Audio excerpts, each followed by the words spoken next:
All right. Yep. Then go live.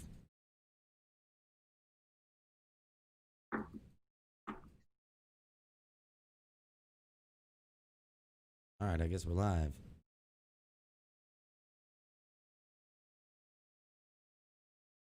The Copping live stream is proudly sponsored by WeDig Metal Detectors. Offering all major brands, WeDig Metal Detectors is known throughout the metal detecting community for great customer service, pricing, and knowledge.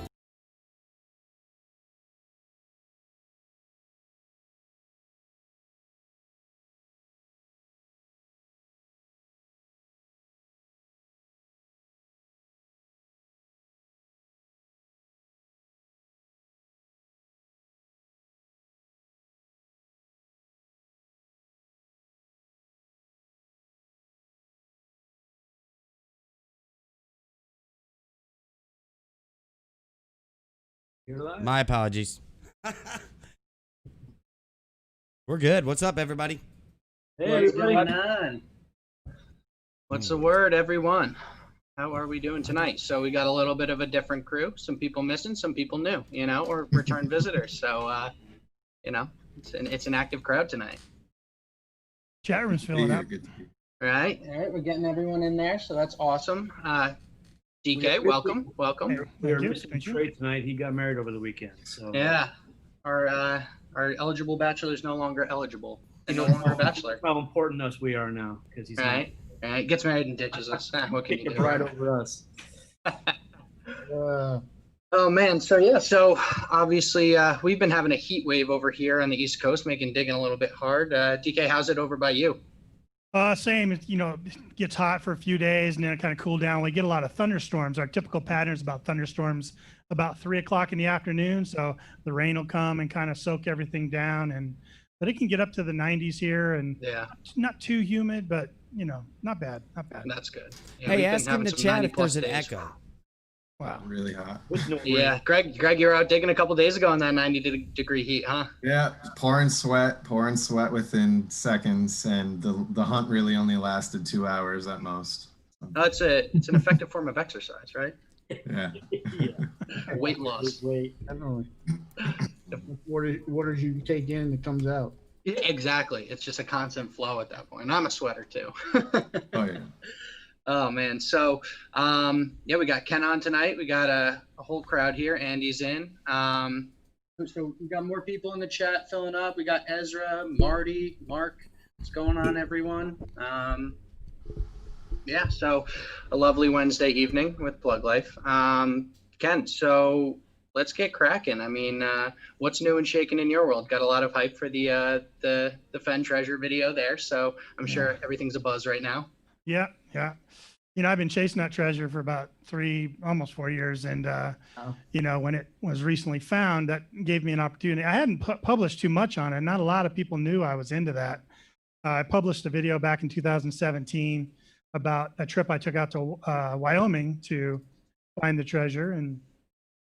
But I'd been searching for it. I made about 5 or 6 other trips, just hadn't really filmed anything. And when it was recently found, that gave me an opportunity to kind of do some videos on it, kind of jump on the wave, if you would. I knew that would be kind of a media blitz on it. And yeah, it kind of got me a lot of attention. I got some good views on those videos, and I was able to get some good information out to people if they were interested.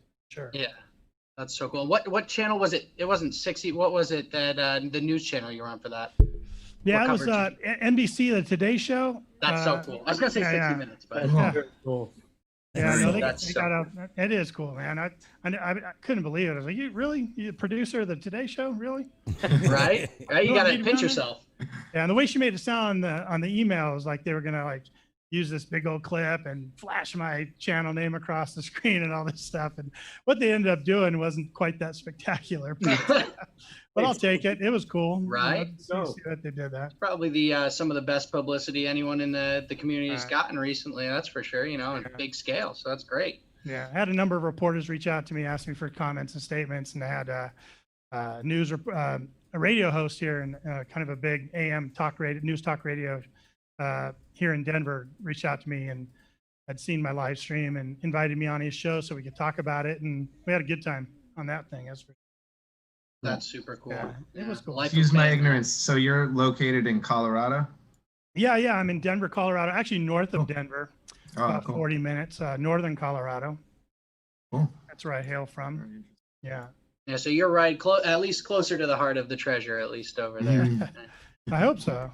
You know, we truly don't That's know true. where it's at yet, so I just hope that I hope that they release the solve at some point so I can see how close I've been over the years. You know what I mean? And I'm sure that's caused Maybe many you don't people want to to lose know. some sleep. Yeah. You want to know how close you've been. Yeah, maybe not. I just don't know. That's a flip of the coin for me, Joe. Like, I don't, do I want to know? Do I not want to know? Would I kick myself?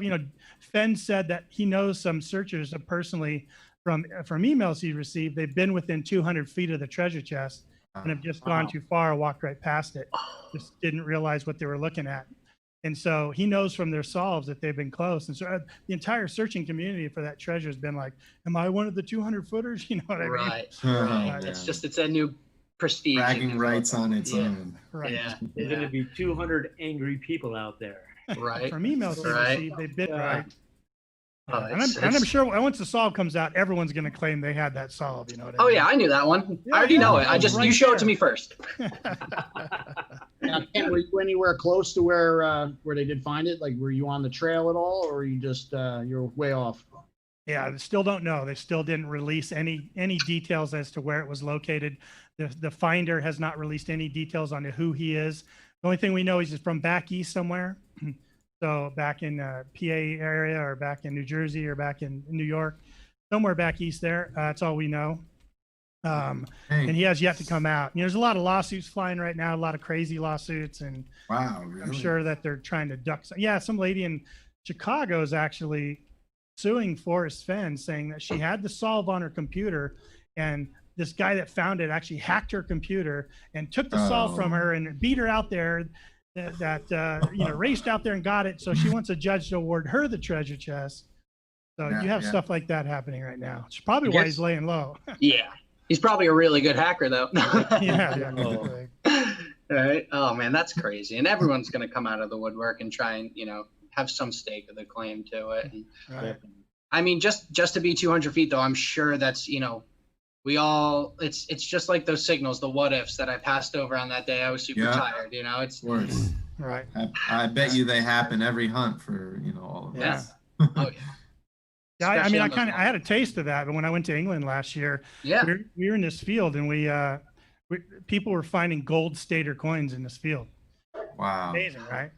Celtic gold stater coins. Yeah. That's so Crazy. cool. And to know And- you're within the vicinity, right? Oh my You're god. right. Yeah, and so everyone was just on heightened alert, listening to every single thing. Yeah. Well, this guy, Seth, found a gold stater, and everyone came running. And he said, "Here's what I don't want to show you guys. Look where I found it." And it was in somebody's boot print, Oh a boy. fresh mud boot print. Oh my Wow. goodness. So one of Someone us had walked potentially- over it. Yeah. Yeah, one Yeah, of- someone potentially already dug it and just kind of overlooked it and stomped it Yeah. into their boot. That's what happened when I found a barber half when we were hunting with Charlie Harley out in PA and PA Paul and all them, and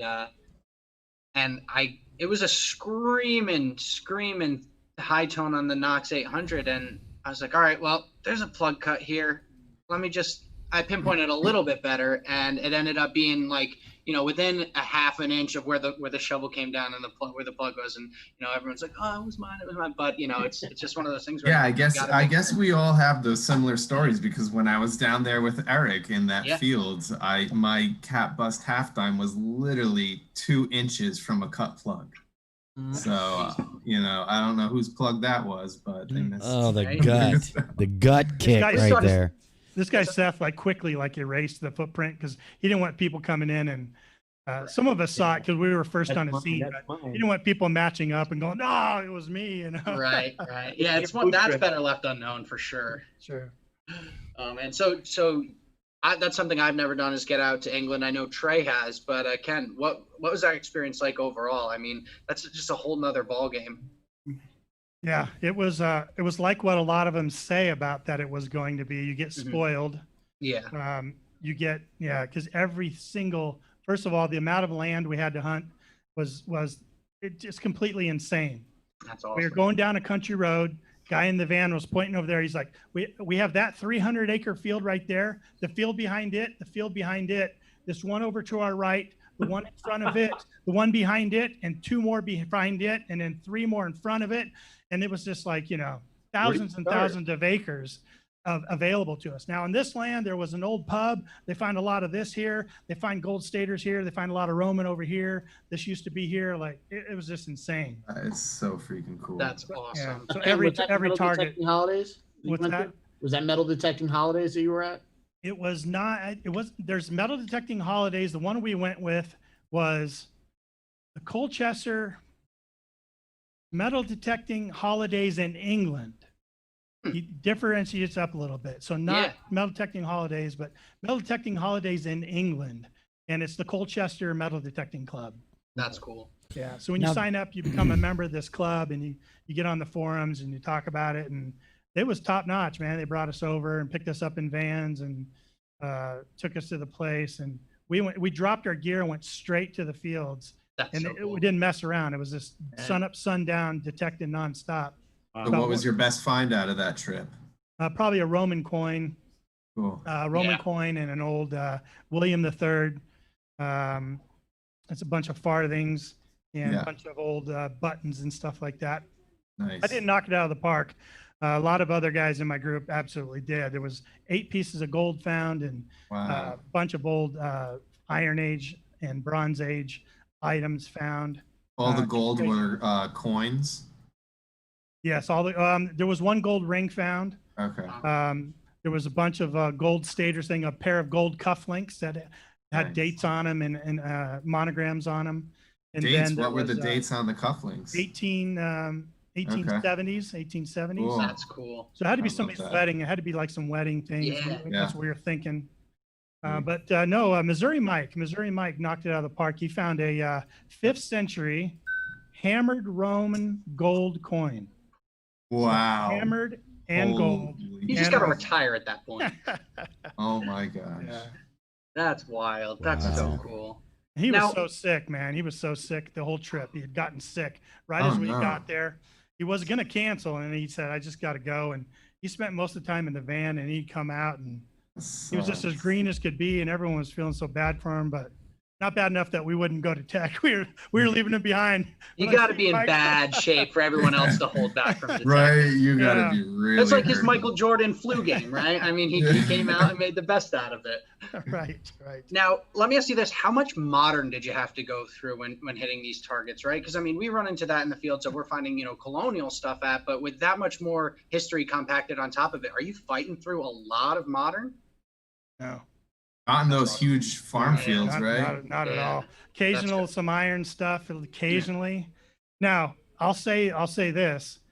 For them over there, anything that's not 1300s is everything over 1300s is modern. Yeah. They're like, Yeah, "Oh, yeah. that's modern, That's And I'm wild. looking at it, it's like, this is the 1400s.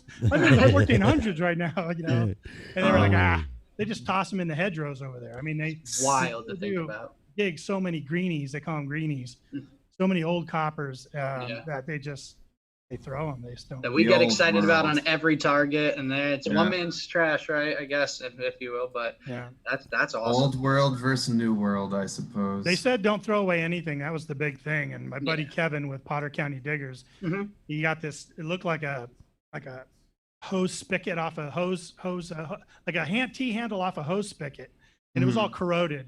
And he's like, he just was going to throw it away, and he put it in Yeah. his pouch. He actually put it on the junk side of his pouch. And when he got back, he spread all of his stuff out, and the guy came around. He goes, "You know what that is?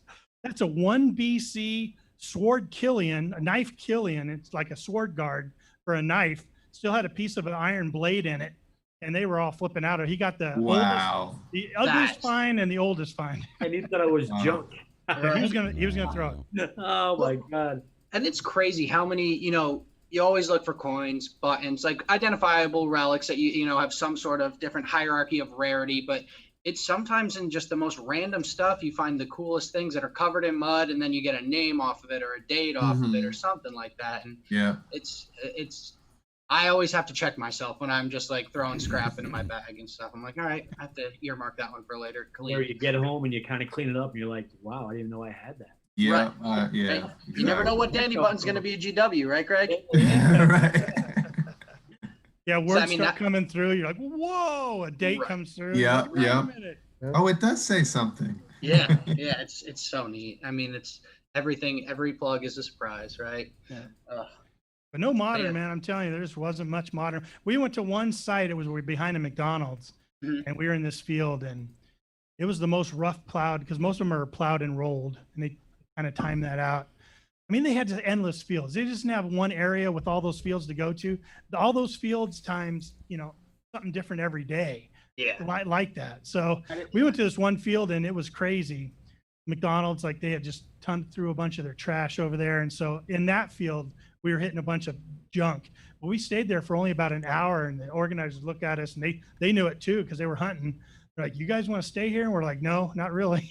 Yeah. Loaded up the van and headed to another That's location. awesome though. Having that flexibility, just jump permission. No, not jump permission. Just move to a whole other area would just it could be. And the distance that we can travel, it's negligible in a vehicle or just moving fields and stuff like that. But some of those distances were major distances back then. So it's Right. anything is new at that point, whether it be 600 yards away or not. And, Yeah. it's And you never know Still- when that was an old like an old walkway, an old path, Right. that a horse trail that went through that field at some point of history, I mean, yeah. And one of the fields we got, the guy said, "We got a new permission for you guys when you're coming over." Because a lot of the fields have been hit before, but they get plowed, they get turned up. Yeah. So every time it's a new deal.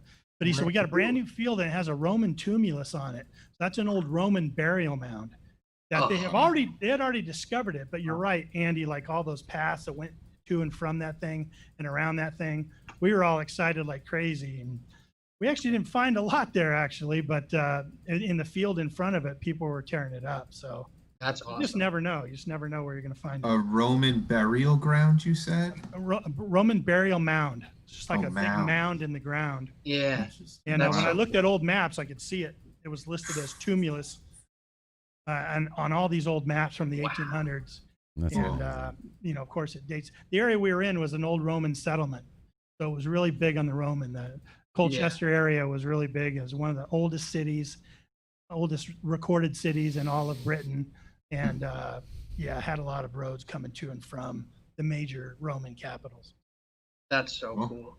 I mean, that Roman art, like just the still standing structures from the Roman Empire is mind boggling. I was in Spain and seeing some of the aqueducts that are run through that, I mean, I was on tours and stuff and they're saying literally all it would take is moving a couple different things around and water would flow back through and they would work just like they did back then. And the Keystone architecture that they used to build these massive, structures to get water, it truly is mind boggling. Yeah. But, I still haven't having got that my stuff is stuff good back. identifier, right? I still haven't got my stuff back from them yet. They That's hold on. They hold on to everything, no matter what. And Yeah. even the gold that we found, they said that we'll probably get it all back because it was part of a previous hoard that they had already recorded. right. And but they have to apply for a export license, which they do Mhm. that for you, and then send it back. And we're planning on going back next year. I was with a whole group of 12 YouTubers. We're calling ourselves Yeah. the Dirty They're Dozen. dirty. Right? You're right. I saw that. Yeah, that was Yeah. so cool. Yeah, it was fun, man. And I mean, we're gonna just- go back next year. And a lot of us are saying, just hold on to our stuff, because when we come Pick it back up. next year, then we just Yeah. pick it up and bring it back with us. Swap a new batch of, that's of right. coins, Alex. Right? That's right. Oh man, that's so. And it's cool that over there, because of the amount of periods of time that you're covering at that point and potential finds, having the experts there to be able to identify stuff is and I'm sure it's a double-edged sword because I'm sure people are like, no, I just want to take it home. But that being said, having someone and not having to catalog all that information on coinage and stuff like that in your head, it must be a little bit of a relief to be like, hey man, what's this? And he's like, oh, boom, there you go. Yeah, it was amazing. We lay all our stuff out on like paper towels and write our names on the paper towels. And every night in the washroom, there'd be all these paper towels laying out and all this stuff. That's so And the organizer would come along, and he'd like look at it all, and he'd be like, "Oh, you know what that is?" Or like I picked up this button. I go, "Hey, Chris, like check this out. Is this just an old button?" Because I didn't know exactly what it was. It was kind of puffy and round. And he's like, "Not exceptionally old." I still don't know what that means, but you know what I mean. But he would be able to like identify stuff and be like, yeah. pick up a piece of iron and be like, "Oh, it comes from the Bronze Age, this or that, and this or that." I didn't Wow. know. But, Wow, that's a lifetime's worth of study to get to that level. yeah. But They got it good over there. That's something I got to check off the bucket list still is getting. I've been over to England, but it was before I was into the hobby, so I just, quite frankly, did a lot of drinking at that point. Yeah. But I was 18, so did the it same was thing. it was a good time. I never been there, and I definitely want to dig there. So I'm always down to You get a Copperheads scurry Go over the Abroad trip. pond. Yeah. Right. That'll I've be got cool. personal friends there, I got personal friends there, and they've all invited me over, and it's like, just haven't made the trip. And, if I went over there, now I know enough people in the YouTube community that dig over there that even when they heard I was coming this time, they had 5 or 6 of them reaching out going, dude, do you have any time? You can get out with me. I'll take you to my Roman fields. I'll take you here. I'll take you there. And I had to make the choice, did I hang with the Dirty Dozen all week, or do I break up that and kind of go away? And I decided just to hang with the people I was with. Yeah, that's tough. I mean, that's, Have getting good pulled times. in when you have such a finite amount of time and you're with a bunch of people. And yeah, that's so tough, man. When I went over there, one of my best friends, he was born in England, so we stayed with family over there. So that was really cool. And, I mean, I don't know many of those people very well, but that, it'd be cool to think and be like, hey, maybe there's some permissions that randomly someone might have, right? And you never know at that point. Yeah. But yeah, I mean, we want to travel more and do more detecting. We're going to Digstock, which I'm sure you guys all saw the news that Digstock is postponed till 2021, which is heartbreaking, but understandable, and I'm sure there's a lot of us out there who just rolled the tickets over and they're getting ready for 2021, and there's something deep in the calendar, at least something to look forward to, right? Yeah. Were any of you guys registered for the 2020? Yeah, a bunch of us All were. of you Yeah, guys? yeah. Oh, So Yeah, I know. was, I just got an email earlier from them because Snakeskins, we were going to be one of the sponsors, and they just emailed me. So they asked me if I would be willing to sponsor 2021, be part of this 2021 sponsor, which obviously I'm going to. I think it's going to be a pretty fun time. Unfortunate that it was canceled, but I mean, it's happened to all the big ones this year. So I mean, listen. I wonder if there will be any 2021 tickets then, if all the 2020 tickets are going to roll over. That's interesting. Yeah. I'm sure there'll be some more because it seems like it's looked like they're adding an extra day of digging and some extra property. Yeah, so I at did least, read that. Yeah, for Might be getting compensation. more tickets.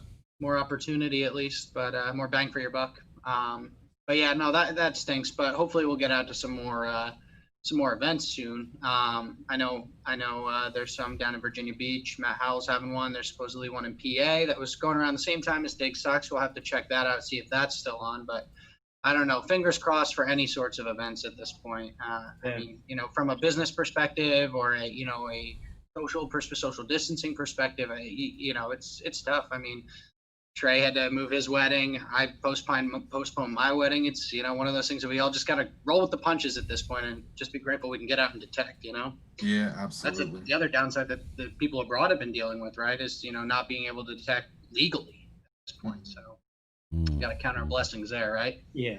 Yeah. Yeah, the UK was shut down for a long time. All my friends were, and Rob Random's in the chat room right there. He can tell you they were really shut down. Like they couldn't go out at all. And they finally got released on that. And right. And I mean, who let the dogs out? Boy, they were hitting hard. It truly is a benefit of, and it's I guess a silver lining to the cloud that, the hobby isn't as big over here, is that there's just not that many eyeballs on it. And, people just kind of keep on walking along and don't even think about it. Although it's forever growing, I feel like. Oh yeah. Forever I mean, growing. it's great. There's a lot of young detectorists out there at this point. And the treasure hunting hobby overall, and, of the umbrella that covers, I mean, is just skyrocketing in viewership and people getting in. And there's so many hobbies and, like bottle digging and magnet fishing that are, I mean, dirt cheap to jump into as a hobby to get equipment. And the metal detectors now are just becoming so affordable at this point that anyone at any age group can get in and have the confidence that they can find something, Yeah. I kind of feel guilty sometimes, man, because like I really promote this hobby. You know what I mean? Like I try my best to try to grow and promote this hobby and do it in the right way and all stuff. And then when I do it, when I see it growing, I'm just like, it's getting big. Like it's too many people doing it. There's a finite amount of permissions. Right. Yeah. With that being said, it's like there's always two things in my mind. One, that hopefully there's always going to be some type of treasure in the ground that someone missed. you know, and two, you know, you just are grateful to have your finds that you've made in the past. That's how I look at it. With the growing crowd of metal. What is there? Like they say, there's like $780 million in change every year dropped. Yeah. Like we'll always Well, you have guys have something to seen- dig up. Have you guys seen that stuff about the coin shortage or whatever? Is that legit? I don't know. I wasn't sure if that was just a bunch of spam or whatever, trolls, but I saw a couple posts. I scanned them. I'm like, oh, okay, whatever. But I don't know if there's any Coin truth to shortage. that. I didn't hear anything of that. Saw some random thing. U.S. coin shortage. Well, I was in one of the numerous amount of metal detecting groups out there. It takes less than face value to make our coins, so I don't know how that Right. would be possible. Right, exactly. I mean, they just churn them out. We save Yes. our plant, we don't turn it in. Yeah, I got a big jar in my garage. right. And it's just one of those things you never get around to doing Our half the fault. time. We're the guilty ones. Right, that's true. But you never know when you're going to need it, right? A dirty coin is a good coin. Yeah, that's Throw it in true. a tumbler, it'll clean up. Exactly. You guys all That's what- collect it and store it and have it Okay. reach a certain spot and Yeah, I tend to roll my clad every year, and if I can, when I get to the bank, you know, cash it in or whatever. But this past year I haven't, so I have a bunch of, you know, rolls of dirty clad coins all rolled up, hidden in the corner of this room. I think it's a good It's just idea a- to save your clad. That way you can, you know, upgrade. You know, maybe you want the coil or whatever. I think it's a good Yeah, idea absolutely. to use the hobby to fund your future in the hobby. Right. I think, and that's like the only hobby I think you could ever do that in. Yeah. It's metal detecting, you know. The Yeah, only right. hobby where Yeah. you can make money. I mean, I've paid off my, you know, dais with my fines, so that's pretty significant. that's Yeah, pretty cool. that's There's see, a that's the road. one thing. I'm a big data guy, and I just wish I had documented, like, and just set up some sort of spreadsheet and documented since I started the hobby, you know, and just those like, what would be my lump sum total, I and see, all that yeah. stuff. Yeah. So, you know, it's cool in that aspect, and I think I was saying it before, it's hierarchical almost, and there's just a next level to get to, and the next find, and the next find, and so many people have so many things that other people have never found, you know, and it keeps you on the hook. It keeps you on the Yeah, hook for absolutely. sure. But yeah, so I mean, we were talking about the sponsors and stuff like that for Digstock, and obviously, you know, one of the other big news coming out of the community is White's, you know, suspending manufacturing. You know, obviously, I'm not as in the loop, but Andy, I you know, what do you got any thoughts on that, or you know, what? Yeah, Greg's got, you know, that's a dope hat. I will say I really feel like it was a terrible loss for the Yeah. detecting community. Now we're not 100%. They're just reevaluating, you Right. know, their strategy. They say, and let's hope they are able to at least bounce back with something.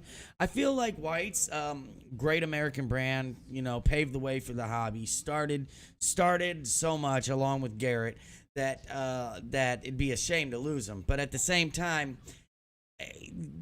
they hadn't been doing much. They hadn't, you know, and in this right now, especially right now, you've got to be researching and developing. You've got to be paying engineers to come out with products for you, and they weren't. And I hate that because I'd done a video about it not too long, about 4 or 5 months ago, that they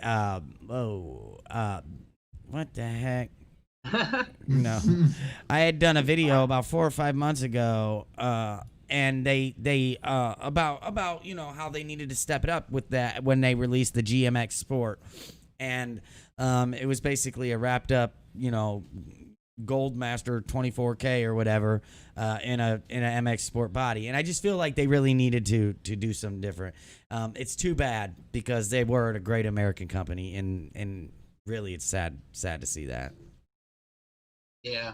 I mean, I've never used any of their products personally, but you know, obviously they've got some staunch representatives in the communities and people who swear by their products. So obviously, you know, fingers crossed for the best. Hopefully they can get everything back up and running, and you know, keep their head in the game and rock and roll. Have any of you guys used their products? Agreed. No, I have never used a White's product, but I actually got this hat at the Diggin' in Pennsylvania event in 2016. So now I'm rocking it. There you go. That technically counts as a White's product, right? Yeah, there you go. I've used a White's product before. Yeah. It just stays on my head. Yeah, great band. It's just unfortunate. Yeah. Yeah. And I I, know they run- got I run a manufacturing company, so Yeah. I know how it is. It's rough out there. Manufacturing in the U.S. is just crazy. It's Yeah, tough. I always wonder if they, this is just totally my thinking off the top of my head. I always wonder if they just took a look at the market and they're just like, you know what?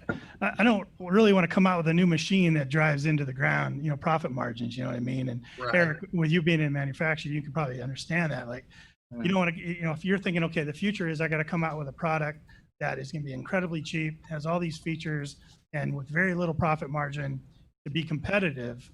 Maybe they just made a decision that they didn't want to do that. You know what I mean? They'd always been a really proud company, great products. They commanded a pretty good amount for their machines, have pretty good margin in them.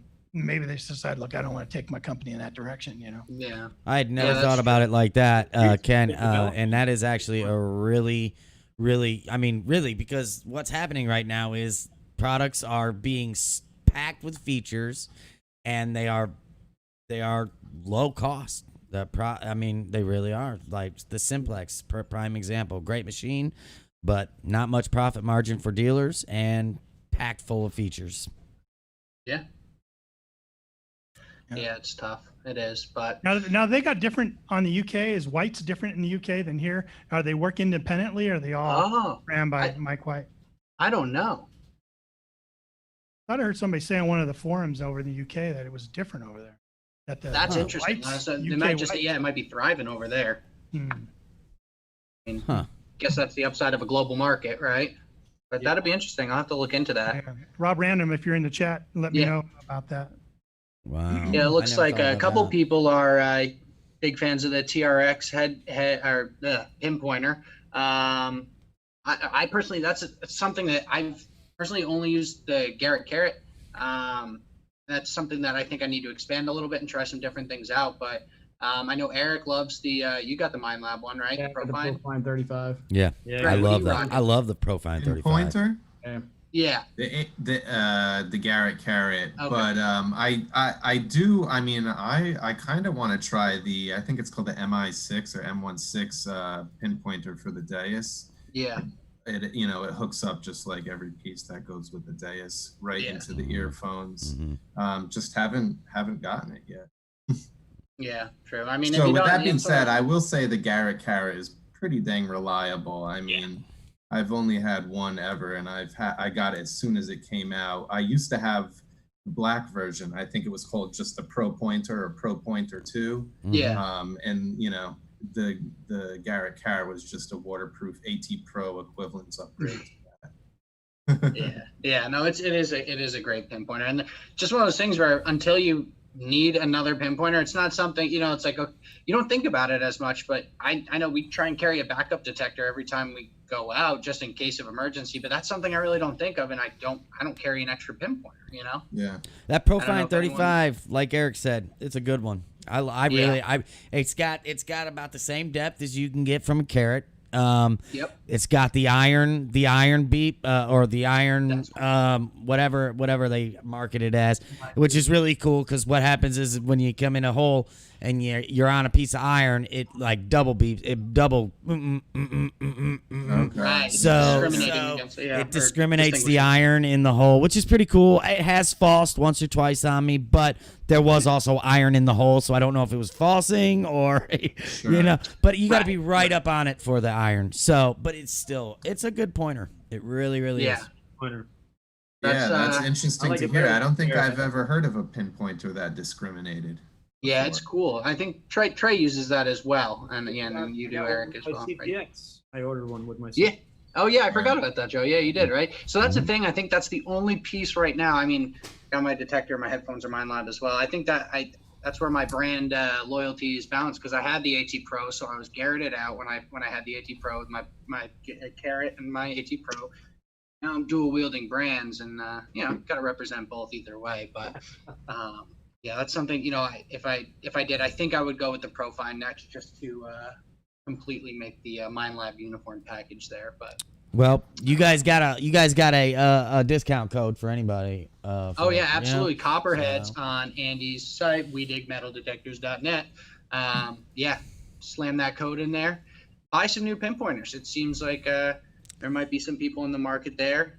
Everyone wants to try the MindLab at this point, but there is the carrot has a cult following. I haven't does. really had many issues with it. I have had it sometimes not work. Like I turn it on and I'll go and check it against something, and it's not going on, but I double tap it and it's good. So I mean, can't really complain at that point. But speaking of MindLab, I have something cool that I wanted to show tonight. That I find it's been a couple week endeavor since I got all the parts for it and just trying to figure out some hardware. But I did want to show off because I'm pretty proud of it. I had my buddy. He does my good buddy Andrew does 3D printing for work, and he has a 3D printer at home. So there's some pretty cool stuff online that you can find files pre-made for. And I guess there's a gentleman from Australia, I think, from what I read, that has a couple files out there for the Equinox series. And I've previously gotten coil or wire clips that just snap right against the shaft there and stuff like that. And I do have a 3D printed arm cuff for the MindLab because I know some people it's a tougher fit with the arm cuff on the Equinox, but I fit fine in the stock one, but figured why not spice it up, customize it a little bit. And now what I've gotten, and I did get some coil ear protectors, which are recent. And I did have a coil ear snap on my AT Pro before, a couple of years ago, and that was heartbreaking. And the fix for that wasn't great, so I, got to invest there. But so what I got 3D printed, I'll show you a little bit. So this is my arm cuff there. It's nothing crazy, but a little bit of a different design, a little bit more aggressive on the point there. But what I have now is the folding control module, or whatever you call it, on here. So what I can do is just unscrew these little screws here, and it was all metric, and that's where it threw me off, and I didn't think about it until I was on my third trip to Home Depot trying different screws with these 3D printed parts. What I can do now is just that's cool. flip that up into the arm cuff, and I do have the DetectEd collapsible telescopic shaft on there, so I can now get this in a backpack, pop the coil off, and then it's a lot more easy if I'm hiking into any spots. And not that I often hike into spots, but just having it, or if you want to look a little bit more incognito, go in a spot that people drive by that might detect. So it's got just the pivot function there, and then it's just an easy lock it back in, and you're good to go. And it's pretty sturdy. Very cool. That's super cool. But yeah, I mean, there's a lot of. What's that? It's like the day. Yeah, it's like the day. It's how it's collapsible and stuff. Right, That's cool. right. And that's really, I think XP hit the nail on the head with that. And I know the Simplex and the Amphibio compact pretty well as well. But just having that compactability again is just it's you don't think about it as much. But even from the perspective of throwing your detector in the car, fully extended and everything out, it's just more liability to break your detector. Absolutely. So any kind of thing you can do there to protect your investment, and also customization. Not so much of that, but Andy's got the customization market unlocked with the snake skins there. So yeah, not bad. It's a market that I think is really untapped. There we go. Ken's got one right there. That's some right there. Whoop. The Hunter, right? Yeah, that's Hunter. Hunter money. See that Coming at ya. sticker in there? Look at that. DK Look at that. was one Right of in our there, man. promoters. Right He's there. got Someone's coming to you. I'm doing a giveaway soon. This is gonna be part of it. There we go. So you got to check that out. Stay tuned to the channel for that. DK has an actual one of the original first stickers we ever printed that has the white border. Now we have the yellow border around them. So Oh yeah. Yeah, there you go. Whoever wins what is has a Is that collectible. special collector's edition. First Yeah, edition. that's a collectible sticker right there, bro. Hold on to that. Well, maybe I'm Oh, not man. giving it away. That's awesome. That is so cool. But yeah, I mean, there's so many things you can do. I mean, not everyone obviously has access to a 3D printer or a manufacturing company to make things like that. But anything that you can make your detector stand out. It's something that I think is certainly it's getting more and more popular with the hobby as the hobby gets more and more popular, and everyone wants to trick their stuff out and mod it out and see where you can. And with some of these machines, it's hard to find areas to improve, but stuff like the snake skins, again, protecting your machine, your investment at that point is priority number one at the end of the day. I went out with my metal detecting club this last weekend. We went out to do a artifact recovery for the Colorado State prisons. Went to the very first prison in Colorado from 1870, the Wow. Colorado Territorial Prison. And I was out there with a bunch of guys from my treasure hunting club. And I was underneath a bunch of power lines with my T2, and it was just giving it fits. So I jumped in the car, I brought my backup machine, the Simplex, pulled that thing out, quiet as a mouse, had my snakeskin hunter on there. And about 5 of the guys were like, "What is that?" Right? Oh, And I'm like, "Well, here's what it is. Here's where you can get them. They got all kinds of colors." It was like a salesman out there for you, Andy. Oh, all right. Thank you. No, there we that's go. that they do bring the attention to them when people see them. Oh, yeah. You know? That hunter color, I mean, I think we've all been there leaving something in the field. I know our good friend Trey is familiar with that, but I, you know, even myself, I left my pinpointer a couple months ago out in the field for, you know, not very far, but I was moving to a different spot. It's not like I was just detecting, and then I realized, you know, a couple 100 yards in the field, and I was like, oh crap. And actually the little beep that goes off with the carrot after it's been on for a while, I found it pretty quick. And at first I was like, even that being orange, I was like, where the heck is this thing? Mhm. But yeah, so it's, you know, always good to have some sort of identifier. And with so many people using the same machines, how many popular machines there are, at least you don't have to worry about grabbing someone else's by accident. Yeah. But yeah, so there's a lot of cool customizable stuff. And again, check the snakeskins out. I'm sure a lot of you guys in the chat have, but check the snakeskins out on VDig and throw in that Copperhead Do code. you And do get you know rocking where and to rolling buy there. that or do you know where to get that 3D file for that? Oh, or? yeah. So actually, yeah, absolutely. So it's a website called Thingiverse. Thing, like the word, and then I, and then verse. So like universe, but Thingiverse, right? And it's just got a bunch of free 3D print files that everyone puts up there. So if you just use the search bar to put in Equinox 800. And you have to use Equinox 800 because there are a lot of 3D printed parts for the Chevy Equinox. So, so yeah, so you go there, and there's some really cool stuff. I mean, the folding module thing that I have.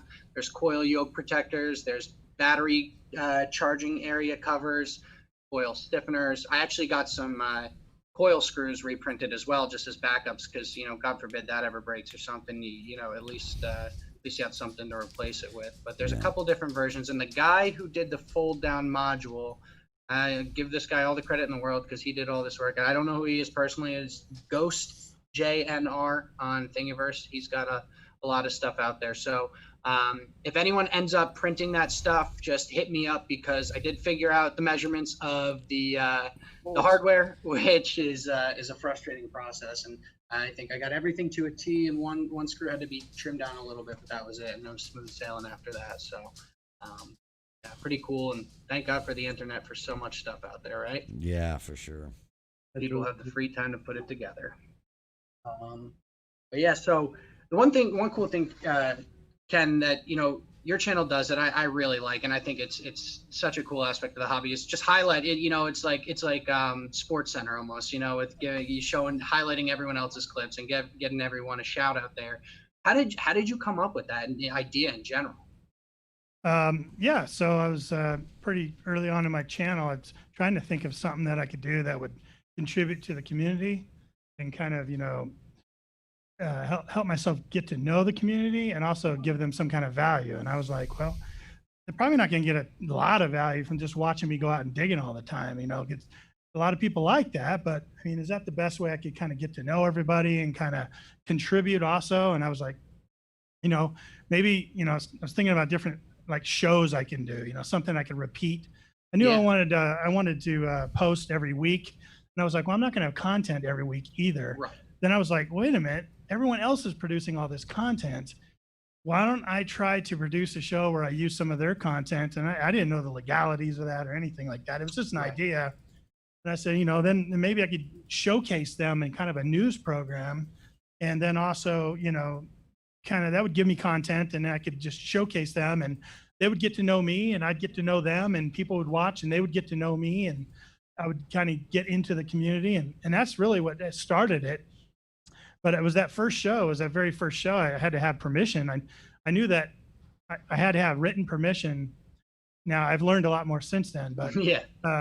you know, because you can use it if you change it up and do some stuff with some of the stuff I do can be used as sort of, you know, free rights or whatever. But I'm telling you, I wanted to get written permission. So I reached out to all these huge YouTubers at the time. I was nobody. Right. I reached out like Aqua Chigger and the Hoover Boys and, you know, JD's Variety Channel, all these big channels. I was just like, hey, here's my name. Here's what I want to do. What do you think? Would you give me permission to do this? And every one of them said, yeah, absolutely. Go for it. And, Right.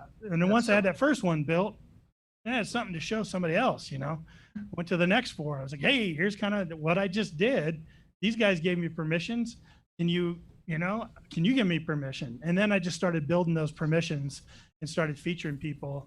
Then it was all just fine tuning that and kind of learning what the people really like to watch and, you know, how long a clips they wanted to watch and all that stuff. So that's how the Weekly Dirt started. That's so cool. And that's I the love Weekly it. Dirt. It's every Sunday about 3:00 Mountain.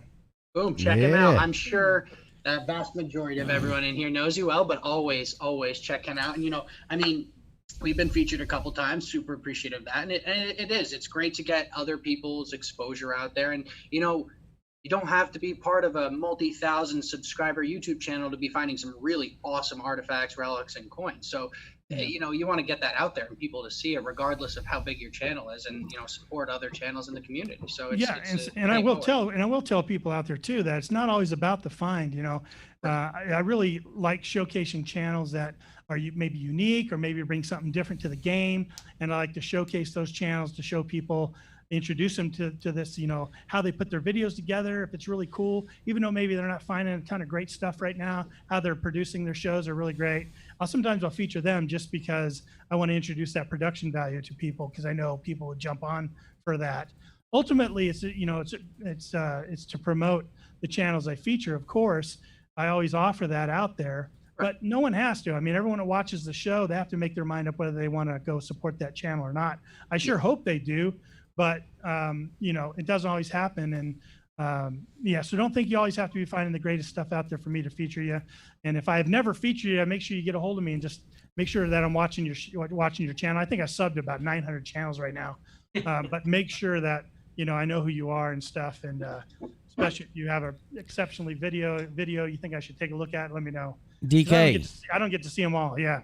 DK, are you going to Matt's Beach Blast? Yeah, I'm seeing that in the chat. Yeah. Still How much on.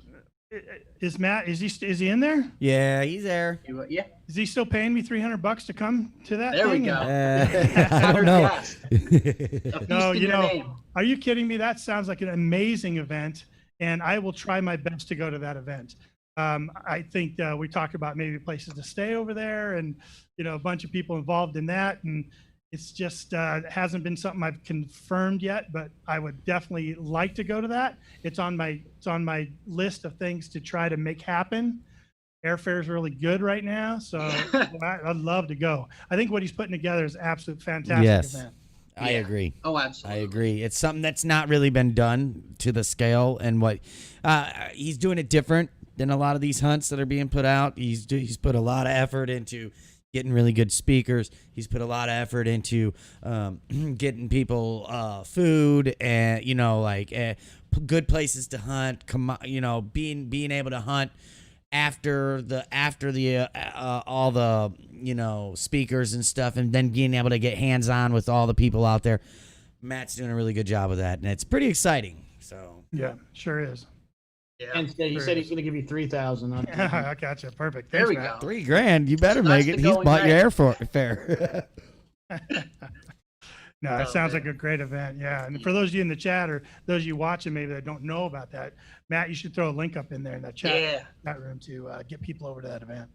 Definitely. Yeah, it's a 7-hour drive for me, but I am looking to get rocking and rolling and get my spot in there ASAP. And I got some family down there, so I'll have a spot to stay, and yeah, we'll be good to go. I gotta get a sand scoop. I've never hunted a beach before in my life. He also did got something worked out with like a hotel where they're giving discounts to you Oh, guys yeah, too. yeah, If definitely. people are watching or whatever, he's done a lot of background work for everybody, so it should be a really smooth, really good event, and pretty exciting. Yeah. He's asking me in the chat, what other events am I trying to attend? And probably no others this year. Even if it was happening, I probably wouldn't make it. I definitely want to get out to detect with Paul and Charlie. Yeah. I definitely want to get out to detect with Missouri Mike and Plugmaster Ford out in Missouri, because I have some family lands out there. I'd like to get out there and check it out. And then next year, early next year, there's that Detect Fest that's going on. And really would like to get a chance to go to that. I know Matt and I have talked about that one as well. That's going to be a pretty big one, isn't it? That's Detective the one in Fest? Virginia, right? Yeah. Yep. Detect Fest is in Virginia. Yeah, I think it's going to be That's- I mean, huge.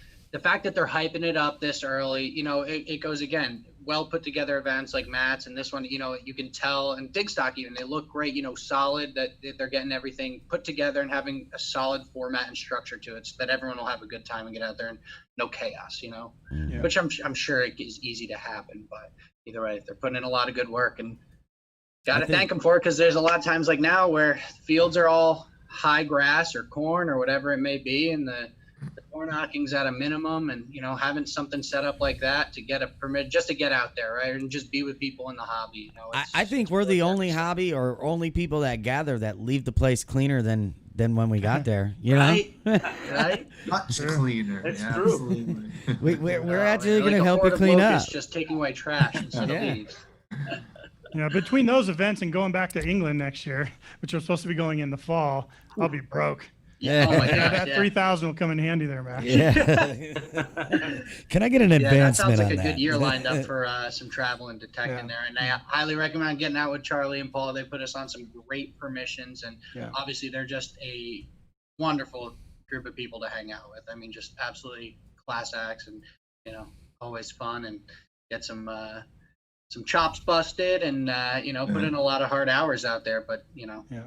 I mean, we've talked about it before. Driving by Charlie, where they live in PA. I mean, it's a mecca of colonial, All you're doing is drooling. You're just Yeah, drooling. yeah. Your head can't stay straight. right? Yeah. And it's not just permissions; it's scenic across the board too. So and our route there is kind of pretty nice from Jersey. So it's just one of those things where you dream. It's like the dream. You just that On ride. top of all that, Matt's trying to get me to go to Alaska with him in 2021. There we go. He's trying to put together a gold prospecting trip to Alaska. Kind of cool. And I know my wife's trying to pin me down for a cruise to Alaska sometime next year. So I'm gonna Two be birds, busy- one stone. Busy and broke. Yeah, I'm like, I'm going to leave you for a couple days, honey. Go hang out Right. with Matt. But Ken didn't get That's- back on the yeah. boat. Where is he? That is something I've always wanted to do, go gold panning or prospecting, either Yeah. somewhere in California or Alaska, preferably Alaska. I think that would Yeah. be amazing. That's got to be so neat. Now, Ken, have you found a lot of gold in general? and just small flower gold. I mean, I've had a lot of fun. Yeah. It seems like every time I go out, I always find something in my pan. I've never been skunked, but Right. it's always been pretty small. In here in Colorado, we have a lot of gold producing rivers and creeks. Yeah. And it's always a lot of fun to get out in them and do some panning and some sluicing and just, you know, bringing home that little bit of gold, you know, for your hard 8 hours of shoveling Right. hardcore rock, hardcore Yeah. rock all day. I mean, it's a lot of work, you know, to bring home a little bit. So I'd love I to do imagine that's a Alaska. picturesque setting, right? Oh, Out in the amazing. rivers out there. Yeah, amazing. Yeah. That's And so I spent my birthday there one time, a couple of years, a few years ago. I was just out in the middle of this river, like looking around. I took my camera out, went live on Facebook, and I said, "Hey, it's DK here. I'm from Facebook, live on Facebook. Look where I'm at." And I just kind of showed people around. I was like, man, no That's better cool. place to spend your birthday, you know, and we're panning for gold. And right. it was awesome. I got a birthday coming up too, and I think I'm just looking. Everyone's like, "Oh, what are you gonna do?" You know what? Quite honestly, I might just need to get out there and detect, and that's it. You know, and just figure something out and get out there, because it's, you know, it's what we love to do, and you might as well, when you can say what you want to do on your birthday and do what you want to do, you might as well take advantage of it, right? Yep. That's right. Yep. Oh man, It's your day. yeah. So But no, we got some good stuff going on. I mean, again, good events coming up. You know, hopefully there's more to come. But you know, anyone who's looking to travel out here, hit us up, and you know, we'll definitely. Then you got to come out, and you know, when you get to Charlie and Paul, keep on moving east and get to Jersey with us. You know. Yeah. My corporate headquarters in Lancaster, Pennsylvania. And Oh, perfect. I don't get to go there very often, but my job position is getting ready to change. And if it changes the way I think it's going to change, I might be doing more traveling there to the corporate office. So if that's the case, man, I got a lot of people to see, man. You know what I Right. mean? Between you guys now, and in between Yeah. Charlie and them, and you know, Yeah, it's like 3 hours from us, and Lancaster. Jocelyn and Drew just said anytime I'm out Right. there to hook them up, and you know, not too far from the Hoover guys, and you know, Right. everyone, you know, Potter County Diggers, and Hey, you know, go see you know- Boy. Boy's not too far from there. and best Well, part you about it guys is will you'd be in all the, get the together and go on one giant hunt. Wouldn't Yeah. that be oh great? yeah. Right. Great. Need a couple 100 acres and one long line and just grid. Just Charlie's front yard. That's all we need is Charlie's front yard. Charlie Right. has not hunted his front yard yet. He has Yeah. not. The rainy day project. That is true facts. That's yeah. Wow. I'm moving soon, and fortunately, the house I'm moving to doesn't have a lot of history. It's not very old, but Where are you moving to, Mike?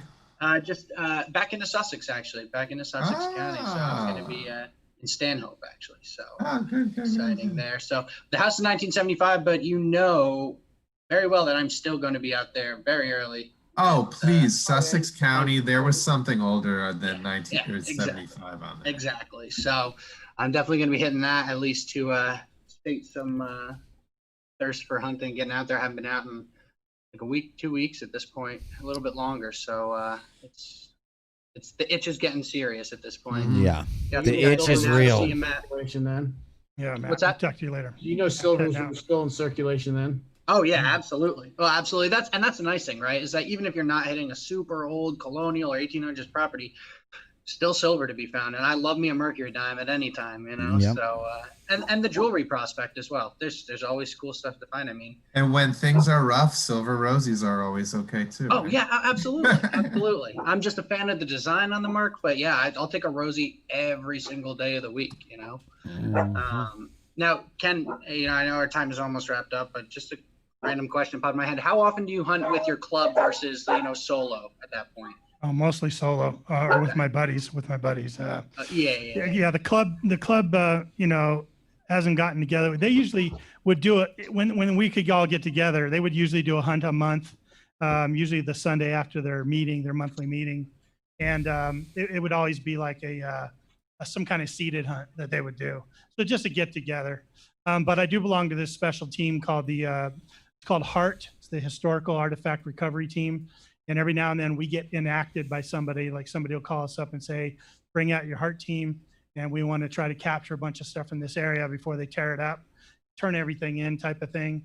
But we try That's to do it cool. to preserve the history. Like we went to this big Indian battlefield. They have this old town that was, this old town that had this Indian battle in it. And all the buildings were burnt down by the Indians. And it's this old town that nobody even knows where it's at anymore. They know the area, but they don't know where the buildings were. And we were assisting an archaeologist in doing this work. Well, we had to detect everything and pull everything up, and we flagged everything, and they Yeah. GPSed everything. So with the GPS markers of every square nail that we found, because the buildings fell straight down, they were able to map Oh. out where the buildings were, where they never Wow. knew that. So being able to Nice. contribute to the history of this state like that, you know what I mean? It's just, it always feels really good. Like I was Oh, telling you yeah. earlier, we're out at the prison. Excuse me, we're out at the prison. And we've been called out a number of times. We got some more projects coming up, but not too often. Usually I'm going out by myself. Yeah. Yeah. No, that's I know. that's really cool. Past few weekends, I was on a pretty cool mission. I'm part of the Ring Finders network. And for my appearance on that radio show I was telling you about, some lady heard me and called me out and said, got a hold of me and said, could you possibly come out and help try to find my husband's bracelet? And I was like, oh yeah, sure. Tell me about it. And she starts telling me the story. Said her husband lost her bracelet 15 years ago at their house somewhere. He thinks he knows where he lost it. He was setting some pavers down in the landscaping and thinks it fell into the sand somewhere under one of these big paving stones. I was like, oh yeah, and if it's there, no problem. I'll be able to find it. Yeah. What kind of material is it? And she's like, well, we need to look that up. I think it's stainless steel. She goes, what it is my husband was a helicopter pilot in Vietnam and he got shot down. And they took his crashed helicopter and he survived the crash. And they took his crashed helicopter and they gave him the rotor chains off the back rotor that got shot off, and he made bracelets out of them. Cool. That's So, so cool. and I'm like, I've got to find it for this guy. That's what you were talking about in the chat last week, right? I remember we were talking about random things you could tie back to the owners. That is so yeah, cool. yeah, right. Mhm. And That is so I neat. wasn't able to find it. Oh man, How that's heartbreaking is that? right, right. So it can't, it's not there. It can't be there. I mean, I Yeah. even brought my Yeah, friend Tony exactly. out and he did it with, a different machine. We Yeah. searched outwards from it, but yeah, it's just a great story. I really wish I could have closed the door on it for that guy. Yeah. And, but we tried twice and I don't think there's any, he's got a lot of iron stuff laying around and, if it's underneath one of those iron things that were giving us the overload signals, then there's not really much we can do. But Nope. man, I really wish I could have done it. I really wish I could have told you, yeah, and we Right. found it. Yeah, but still, you know what? At the end of the day, I mean, just to have that experience and from something related to the hobby that got you the exposure to get the, to at least just get you to hear that story firsthand. I mean, that's Right. cool just to hear about that history of that pilot. How long himself. did you hunt before you finally just threw in a towel and said, hey? One day I hunted for 6 hours and then I took off and then brought Tony back the second time. We hunted for about 3 hours. He hit it with his Garrett. I hit it with a different machine. I was with a smaller coil. Mhm. The first time I was out there, the guy wouldn't let me go outside those pavers. He's like, no, I just really don't think it's anywhere but here. And I go, you gotta let me do my search, man. Let me just span out. And he wouldn't let me do it. But when we couldn't find it and I came back, he let us spread out a bit. And we hit every inch of that place that we could. Yeah. And we just weren't getting anything. And we spent about like 3 hours the second day and didn't really come up with anything that was even interesting, really. A lot of they had recently had roofing done. There was all kinds of roofing nails all over the place, and The worst. we were listening to everything, Ugh. but we knew it was going to be a big signal, be some kind of big signal. Right. Right. We just couldn't find it, man. We tried our best, couldn't do Right. it. Aim for lack of trying, right? Right. Mhm. No, we definitely did. But we, Yeah. like you said, though, we got to know them, got to hear their story. I mean, they told us all about their relationship and when they got married and all this stuff. Just wonderful people, and that was great for me. You know what I mean? Yeah. Yeah, no, we get to hear some awesome stories from homeowners across the board. I think that's a second treasure within itself, and part of the hobby is hearing that kind of stuff, that random people, individual stories that at the end of the day the history books might not write about, but ultimately to hear that history, that it's valuable in different kinds of ways. Yeah. So, but hey, listen, we're at 9:02 right now, so time flies here, but I think it's time to wrap it up here, and we'll hop off live real quick, and then we'll see everyone next Wednesday. So everyone check out Ken DK Adventures in Dirt. Check out his weekly dirt, and obviously I'm sure most of you subscribe, but please smash that subscribe button for him, and we'll keep on keeping on. And Ken, you keep helping the community stay alive, man. We're sharing everyone else's stuff, and hopefully we'll find some more finds to get displayed on the weekly dirt. Yeah, man. Thanks for having me on here. I really appreciate it. I always enjoy watching, so I appreciate you guys having me on as a guest. Good seeing everybody. Absolutely. Thanks, Ken. Thanks everyone in the chat for stopping by. We will see you next week.